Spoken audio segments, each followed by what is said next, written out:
So this year, students showed up to orientation to pick up their iPads, whether they wanted to or not. But most of them were probably surprised that they couldn't even get most of the apps they even wanted to get on their iPads, such as things like, probably Flappy Bird and what have you, Facebook, Tumblr. Now, not having games and social media is one thing, but another thing is when you can't even get something like Google Slides. Now, they did add Google Slides, so I'm going to compliment them for that, but there are still a lot of issues with their iPad rollout this year. Namely, one, we can't get all the apps that someone might need. Let's take Goodreader, for example. I can, get Goodreader 3.x, whatever. Now, I personally did pay for the new update for Goodreader. It was $4 when I paid for it, and it's a good upgrade. I enjoy the nice new features, like being able to create PDFs so that I don't need a new note-taking app. Now, the only problem with that is the way that they're restricting the App Store this year, which we do have the App Store this year, but more on that later, is I can't install that app, otherwise my iPad gets randomly locked down. Well, no.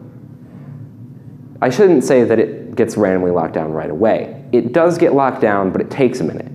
So I can enjoy Goodreader 4 for a few hours, and then all of a sudden the master server in the sky, or the tech department, decides, oh, hey, you're done, and now I no longer have access to Safari, the App Store, the app catalog, camera even. And yeah, it's a very, very, very sad use of an iPad. Speaking of the app catalog, it's broken beyond belief. You go into the app catalog and you tap this big old magical install button, that is if it loads, and that's what happens. Absolutely nothing, usually.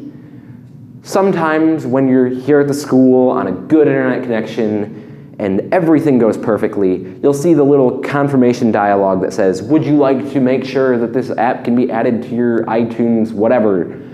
And magic happens. The app actually starts installing. Yeah, that doesn't usually happen. Thankfully, if it's in the app catalog, you can go to the App Store and you hand install it, and your iPad will not be locked down. Now, for apps like Goodreader, which Goodreader 3 is no longer in the App Store, you tap it in the app catalog, it says install, and then it pops to the top of your purchase. That's a nice little workaround, if anyone didn't know. That's great and all for the high school, but what about the middle school?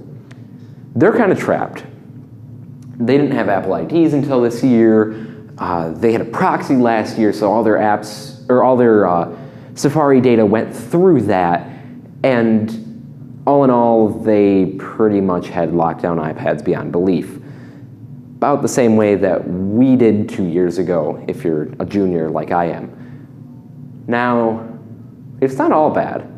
They do have access to the App Store, and they can install apps that are in the app catalog, but they had to create an Apple ID, and none of them are above the 13 years of age to create an Apple ID on their own. So the school had to send out emails to all the parents, and a lot of parents didn't get them at first, saying, your student needs an Apple ID, would you please come to our magical website and create one? And most of them did, and they kind of had to. Now, that was, after about 10 tries, usually it would work, and that's great. Kid has an Apple ID after way too many tries. Now what? AirWatch gets set up, and the AirWatch browser is installed. Yeah, the AirWatch browser. And Safari is disabled. Yeah. Anyways, with the AirWatch browser, you can basically be proxied straight through the school or wherever the school has their proxy set up. Works better than the proxy that they had last year with a bunch of errors where you had to type in the password repeatedly, but it's no better than using Safari. Because now, guess what you have to do? You can't just tap on a link because, iPads, they're locked down beyond belief. What you can do, though, is you can copy a link as long as it's in an app that allows you to copy it. So pretty much mail, notes, pages, that's about it. Sorry, guys. And you can paste it in the AirWatch browser. When it decides to work and you don't have to re-log in, and if you don't know the password for your AirWatch, well, you're SOL. Usually you'd get an error that looked a little something like this. Anyways, just because you got those errors doesn't mean you couldn't use it. Eventually it usually would start working. That's great, fine, awesome. But the school realized that's a major issue and that they can't just have kids having errors all night while they're trying to do their homework, because that means they come to school the next day with no homework done and teachers aren't happy. So the tech department changed that. They brought back Safari, they brought back the proxy, and this time it's not really erroring out as much. Cool.